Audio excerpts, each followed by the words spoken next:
मौजूदा हालात में सरकार की कार्यशैली पर कांग्रेस ने उठाए सवाल, कहा सिर्फ तालाबंदी से नहीं चलेगा काम, आगे की रणनीति भी स्पष्ट करे मोदी सरकार। दिल्ली के सीएम केजरीवाल ने पूरा किया चुनावी वादा, जारी रहेगी फ्री बिजली की योजना, 200 यूनिट बिजली दी जाएगी फ्री, 400 यूनिट तक खर्च करने पर देना होगा आधा बिल। निर्धारित तिथि पर ही खुलेंगे भगवान केदारनाथ धाम के कपाट, वरिष्ठ तीर्थ पुरोहित आचार्य और वेद पाठियों की मौजूदगी में केदारनाथ रावल भीमाशंकर लिंग की अध्यक्षता में हुई बैठक में किया गया फैसला, 29 अप्रैल को सुबह 6:10 पर ही खुलेंगे मंदिर के कपाट। विदेशी खिलाड़ियों पर भी छाया महेंद्र सिंह धोनी का जादू, डुआन ब्रावो ने एमएस धोनी को बताया अपना भाई, माही की तारीफ में लिखा गाना सोशल मीडिया पर हुआ वायरल। क्रूड ने बिगाड़ा शेयर बाजार का मूड, सेंसेक्स 1011 अंक लुढ़ककर 30,636 पर बंद, वहीं निफ्टी 280 अंकों की गिरावट के साथ 8,981 पर हुआ बंद।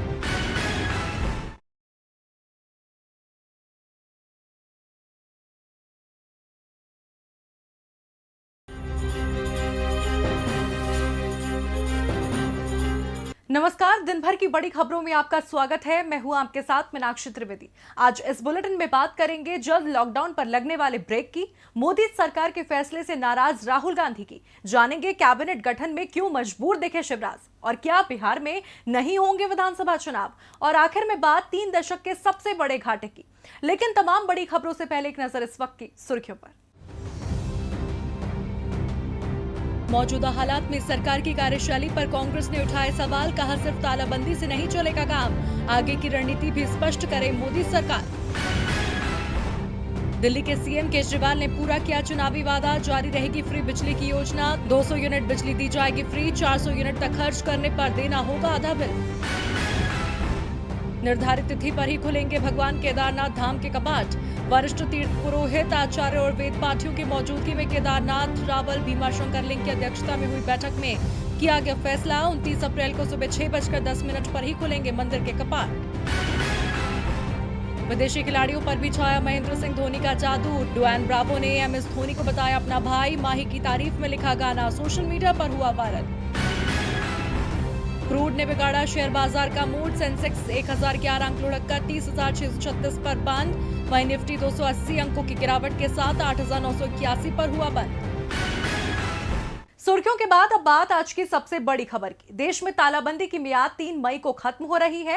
हालांकि सरकार ने सोमवार से थोड़ी बहुत रियायत जरूर दी, लेकिन तालाबंदी से उपज रही मुसीबतों से पार पाना भी सरकार के लिए किसी चुनौती से कम नहीं होने वाला। लिहाजा सरकार अब तालाबंदी को हटाने को लेकर विचार कर रही है। आज इसी मुद्दे पर चर्चा के लिए हमारे साथ मौजूद हैं राजीव जी, लेकिन राजीव जी का रुख करने से पहले देखिए इस पर एक रिपोर्ट। देश के मौजूदा हालात के मद्देनजर प्रधानमंत्री मोदी ने पूर्णबंदी 14 अप्रैल से बढ़ाकर 3 मई तक कर दी, जिसके बाद से सवाल उठ रहा है क्या सरकार 3 मई के बाद भी तालाबंदी की मियाद बढ़ाएगी। फिलहाल ऐसा तो नहीं लगता, क्योंकि सरकार के सामने देश की अर्थव्यवस्था को पटरी पर लाने की भी चुनौती है, और अगर तालाबंदी बढ़ती है तो देश में हालात बेहद चिंताजनक हो जाएंगे। इसीलिए सरकार तालाबंदी के एग्जिट प्लान पर काम कर रही है। जानकारी के मुताबिक सरकार 3 मई के बाद तालाबंदी धीरे धीरे हटाने का सोच रही है, जिसमें कुछ शर्तों के साथ और रियायतें जनता को दी जाएंगी। हालांकि रेड और ऑरेंज जोन वाले इलाकों को फिलहाल ये छूट नहीं मिलेगी। जैसे जैसे मामले कम होते जाएंगे, छूट का दायरा बढ़ता जाएगा। सरकारी सूत्रों की माने तो सरकार ने तालाबंदी का एग्जिट प्लान भी तैयार कर लिया है, जिसके मुताबिक 3 मई के बाद भी ट्रेन, प्लेन से आवागमन फिलहाल मुश्किल है। इस पर अभी कोई फैसला नहीं लिया गया। ग्रीन जोन वाले इलाकों में सिर्फ शहर के भीतर आवागमन को मंजूरी मिलेगी। सोशल डिस्टेंसिंग और मास्क लोगों की रोजमर्रा की लाइफस्टाइल का हिस्सा होगा। इसे रखा जा सकता है। घर से निकलने की छूट मिल सकती है, पर मास्क पहनना होगा और एक दूसरे से दूरी का ख्याल रखना होगा। दफ्तरों में सोशल डिस्टेंसिंग का ध्यान रखते हुए काम करने की इजाजत मिल सकती है। शादी समारोह, धार्मिक स्थानों जैसी जगहों को लेकर फिलहाल राहत नहीं मिल सकती। मुंबई, दिल्ली, नोएडा, इंदौर जैसे इलाकों पर खास निगरानी रखी जाएगी। यहाँ कुछ नियमों का फिलहाल पालन करना पड़ेगा। साफ है कि भले ही तालाबंदी की मियाद 3 मई को पूरी हो जाए, लेकिन इसके बाद भी जनता को पूरी तरह से तो रियायत मिलने के आसार नजर नहीं आ रहे। उम्मीद करेंगे ये मुसीबत जल्द चलेगी, ताकि जिंदगी आम दिनों की तरह पटरी पर लौट सके। अब रुख करते हैं राजीव जी का। राजीव जी, आपका स्वागत है। धन्यवाद मीनाक्षी। राजीव जी, देश में दूसरे चरण की तालाबंदी लागू होने के बाद से चारों तरफ सवाल गूंज रहे थे कि क्या 3 मई के बाद भी लॉकडाउन बढ़ाया जाएगा। लेकिन सरकार की तैयारी देखकर और सियासी गलियारों से तो यही खबरें सामने आ रही हैं कि 3 मई को लॉकडाउन का एंड हो जाएगा। इसे आप कैसे देखते हैं और क्या वाकई ऐसा होगा या फिर इसकी मियाद बढ़ाई जा सकती है? जी मीनाक्षी, लॉकडाउन खत्म होने को लेकर जो बातें, जो शर्तें रखी जा रही हैं, कही जा रही हैं, उन पर अगर गौर फरमाएं तो साफ नजर आता है कि अभी लंबे समय तक सब कुछ सामान्य नहीं होने वाला, क्योंकि यातायात के प्रमुख साधनों में से रेल, बस और प्लेन सेवाएं 3 मई के बाद भी शुरू नहीं होने वाली हैं। रेलवे ने तो इसकी आधिकारिक घोषणा पहले से कर रखी है। जब यातायात की सुविधा नहीं होगी तो यह तय मानिए कि लोग लॉकडाउन में ही रहेंगे। अगले 10 दिनों में देश में मरीजों की संख्या में बढ़ोतरी होना भी तय है, यानी रेड और ऑरेंज जोन में इजाफा होगा। मतलब कई एरिया में पूरी तरह से लॉकडाउन कायम रहेगा। इसी तरह मास्क पहनना, आपसी दूरी बनाकर रहना और सिर्फ शहर के अंदर ही आवाजाही करना मान्य होगा। तो कैसी छूट? इस वक्त भी तो यही चल रहा है। देखिए मीनाक्षी, इस महामारी की रोकथाम का इलाज जब तक बाजार में नहीं आ जाता है, यानी कि जब तक वैक्सीन बाजार में नहीं आ जाता है, तब तक थोड़ी बहुत ढील के साथ हमें लॉकडाउन में ही रहना होगा। और इस बात को सरकार बहुत अच्छी तरह से जानती है। बेहतर होगा कि जो जहां फंसे हुए हैं उनको अपने अपने घर जाने की व्यवस्था सरकार करवाए, जैसे कि कोटा में फंसे हुए छात्रों के लिए योगी आदित्यनाथ की सरकार ने किया। इसके लिए सारी सरकारें, जो राज्य सरकारें हैं, उनको आगे आने की जरूरत है और अपने अपने राज्यों के उन गरीबों, मजदूरों और कामगारों को वापस ले जाने की व्यवस्था करनी चाहिए, ताकि वो अपने घर गांव पहुंचकर चैन की सांस ले पाएं। यह वक्त दूरदर्शिता के साथ फैसले लेने का है, न कि हाथ पर हाथ रखकर आपदा के इंतजार करने का है। इसमें फंसती तो आखिर गरीब जनता ही है। बहुत बहुत धन्यवाद राजीव जी आपका तमाम जानकारियों के लिए। अब बढ़ते हैं अपनी अगली खबर की ओर। कांग्रेस देश पर आई स्वास्थ्य मुसीबत से छुटकारा पाने के लिए केंद्र सरकार के हर फैसले के साथ खड़ी दिख रही है। बावजूद इसके सरकार के कई फैसले ऐसे हैं जो सियासी गलियारों में मुखालफत की आवाज को बुलंद कर रहे हैं।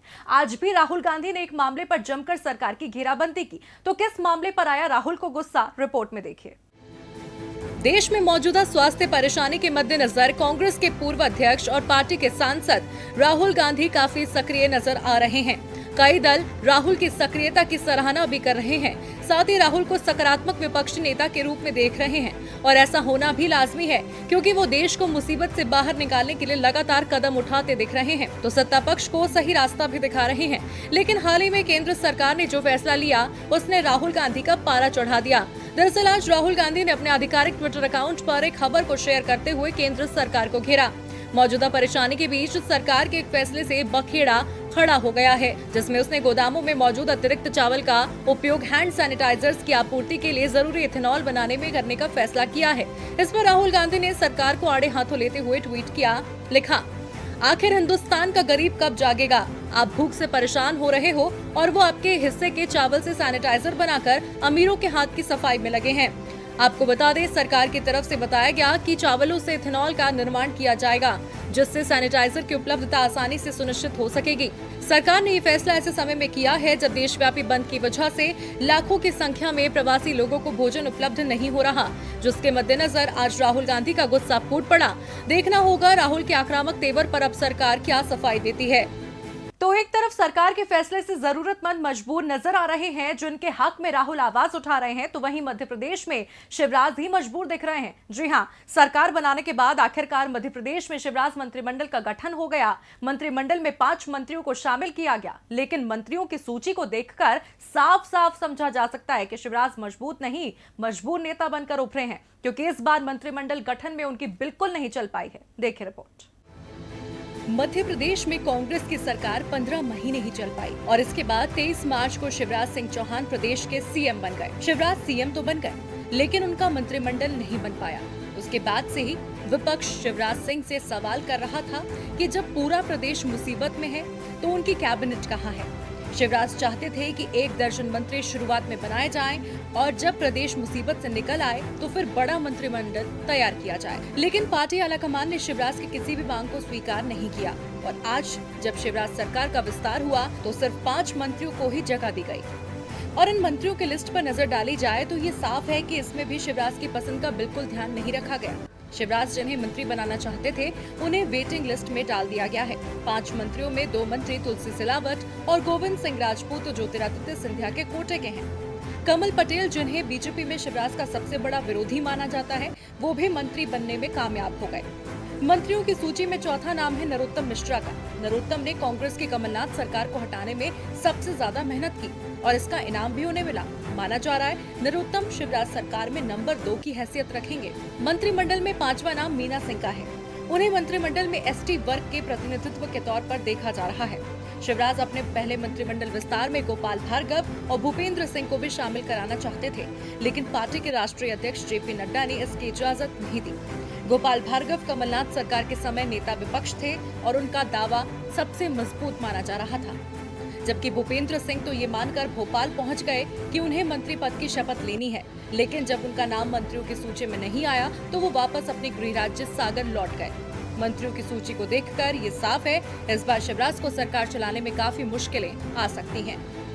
अब जब सिंधिया बीजेपी को सत्ता की दहलीज पार करवाएंगे तो उनका दबदबा देखने को तो मिलेगा, ताकि सत्ता में बरकरार रहा जा सके। खैर, सत्ता में बरकरार रहने का ख्वाब तो बिहार में नीतीश सरकार भी देख रही है, लेकिन मौजूदा मुसीबत के चलते चुनाव आयोग की सिरदर्दी भी बढ़ने वाली है। राज्यसभा चुनाव पहले ही स्थगित हो चुके हैं, वहीं अब चुनाव आयोग को अक्टूबर में बिहार में विधानसभा चुनाव कराने हैं, लेकिन फिलहाल हालात को देखते हुए चुनाव होने के आसार कम ही लगते हैं। देखिए रिपोर्ट। मौजूदा मुसीबत का साया बिहार में होने वाले विधानसभा चुनाव पर पड़ने के आसार नजर आ रहे हैं। जिस तरह से देश भर में मामले बढ़ रहे हैं और सरकार एहतियाती कदम उठाने की सलाह दे रही है, उससे बिहार में विधानसभा चुनाव समय पर न होने की संभावना बन रही है। केंद्रीय चुनाव आयोग राज्य में हालात का जायजा लेने के बाद ही कोई फैसला करेगा।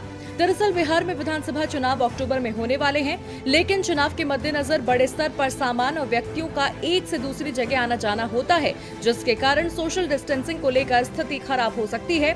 चुनाव आयोग के एक अधिकारी ने कहा है, बिहार सरकार ने अब तक चुनाव आयोग से कोई संपर्क नहीं किया है। साथ ही मौजूदा हालात के चलते राज्य सरकार फिलहाल राज्य में किसी भी तरह के ऐसे कार्य को लेकर तैयार नहीं है जिसमें बड़े स्तर पर लोगों का मूवमेंट या आवाजाही हो। ऐसे में राज्य सरकार इसको लेकर क्या रुख रखती है, हम इस पर भी राज्य सरकार से चर्चा करने वाले हैं। दरअसल 243 सीटों वाले बिहार विधानसभा का कार्यकाल नवंबर में पूरा हो रहा है। यहाँ अक्टूबर में चुनाव होने थे, लेकिन फिलहाल चुनाव टलते नजर आ रहे हैं। देखना होगा कि चुनाव आयोग इस पर कब तक फैसला लेता है।